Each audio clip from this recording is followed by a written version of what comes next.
Kalau sakinah, ya, itu artinya ketenangan yang dilahirkan setelah tuntasnya persoalan dilalui. Ya. Baik. Bukankah saat ujian itu merasakan tegang, kadang gelisah, ya? Tapi setelah selesai ujiannya, ada ketenangan yang dirasakan. Alhamdulillah selesai, gitu kan?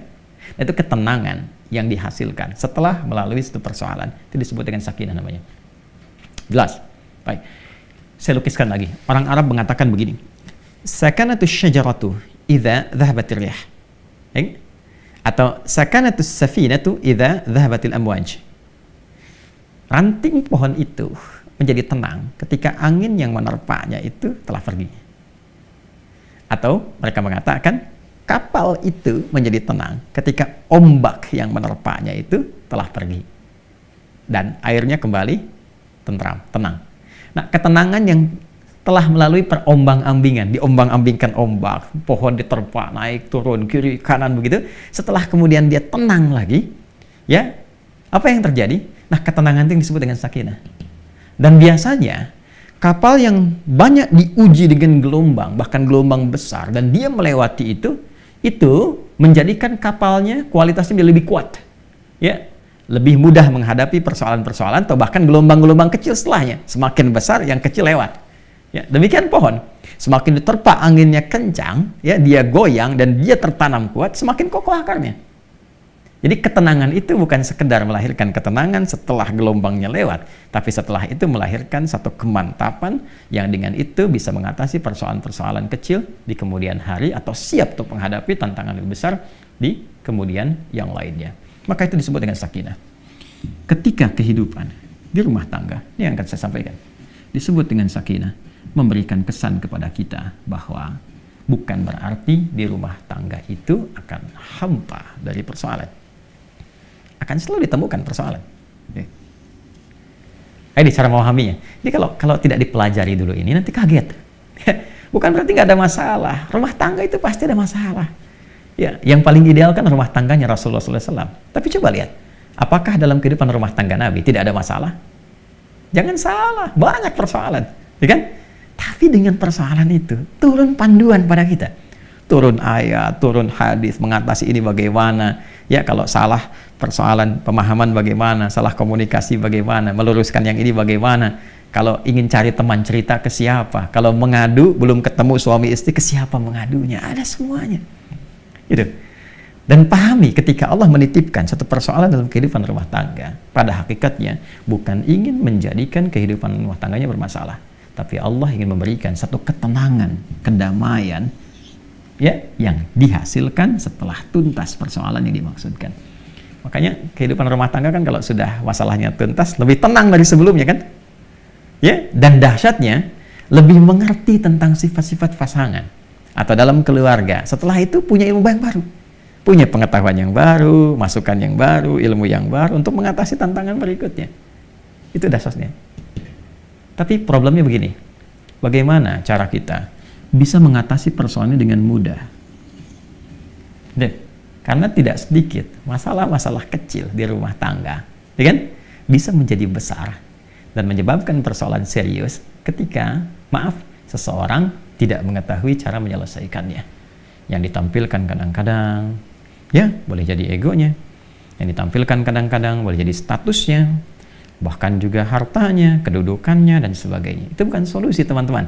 Sepanjang ditampilkan kemampuan kemanusiaannya, maka sifat manusia selalu ingin bertahan dengan apa yang dimilikinya. Suami bicara A, istri bicara B. Ya, ayah bicara A, anak pun bicara B. Demikian seterusnya. Maka yang terbaik adalah kita mesti menanyakan kepada pengatur segalanya. Ini. Ya. Maka ketika dikembalikan, sakinah itu kan sifat jiwa. Ya kan? Ketenangan itu kan sifat jiwa. Ingat, ketenangan itu bukan sifat fisik. Ya, pikiran itu biasa, ya. Pikiran itu bekerja terus, berpikir itu terus, nggak berhenti, berpikir. Apa yang memberikan kegelisahan dan ketenangan pada pikiran? Jiwa. Jadi perintahnya di sini semua, dalam jiwa kita. Kalau dia gelisah berarti dari nafsu, ya kan? Kalau dia tenang, nyaman berarti dari takwanya. Itu di jiwanya. Jadi pikiran itu normal saja. dia beraktivitas. Seperti fisik pun diperintahkan. Fisik tuh gimana perintah dari pikiran saja. Ya. Nah, apa yang memerintahkan pikiran dan mengisinya untuk mengarahkan apa yang harus dilakukan itu, maka itu dari jiwa. Maka itu saya sering katakan, jiwa yang tenang akan melahirkan pikiran yang cemerlang dan aktivitas yang membahagiakan. Itu poinnya. Boleh bikin status tuh. Ya. Nah, balik ke sini. Karena ketenangan sifat jiwa, yang punya jiwa siapa? Yang punya nafas siapa? Allah. Ya. Makanya sering kita katakan kan, ya mengikuti doa Nabi sallallahu alaihi wasallam, ya muqallibal qulub, ya tsabbit qulubana ala dinik, ala iman.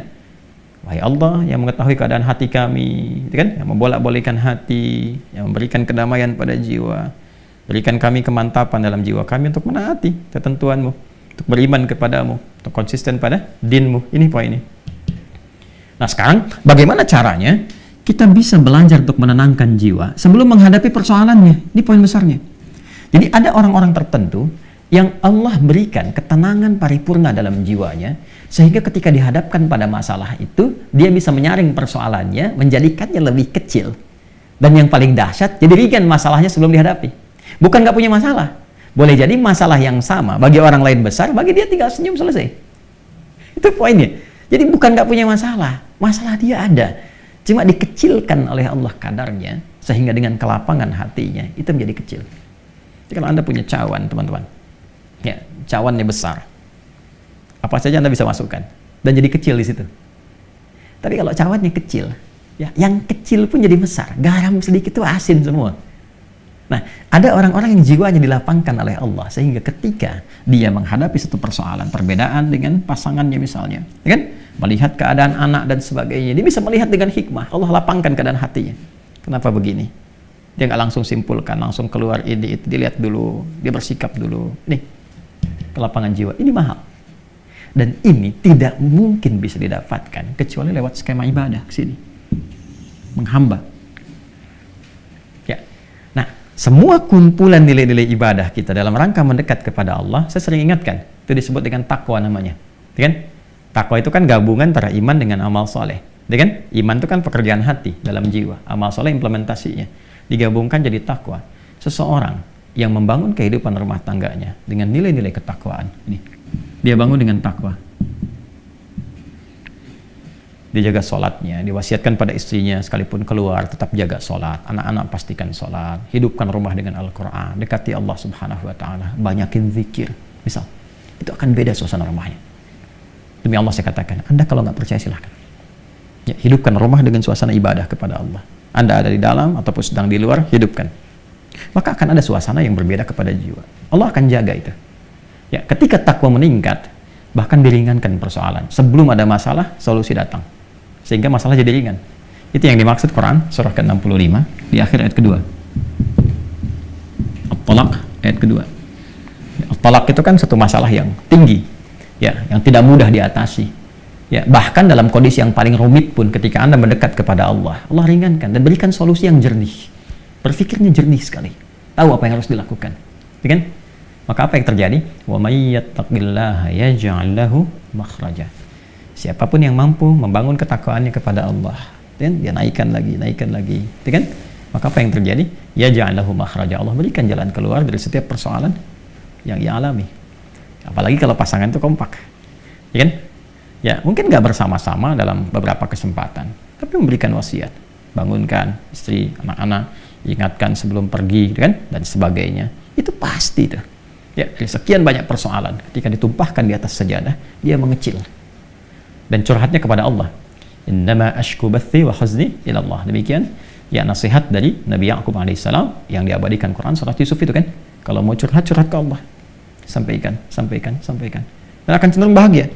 Ketakwaan membangun kebahagiaan. Quran surah kedua di akhir ayat 189. Wattaqullaha la'allakum tuflihun.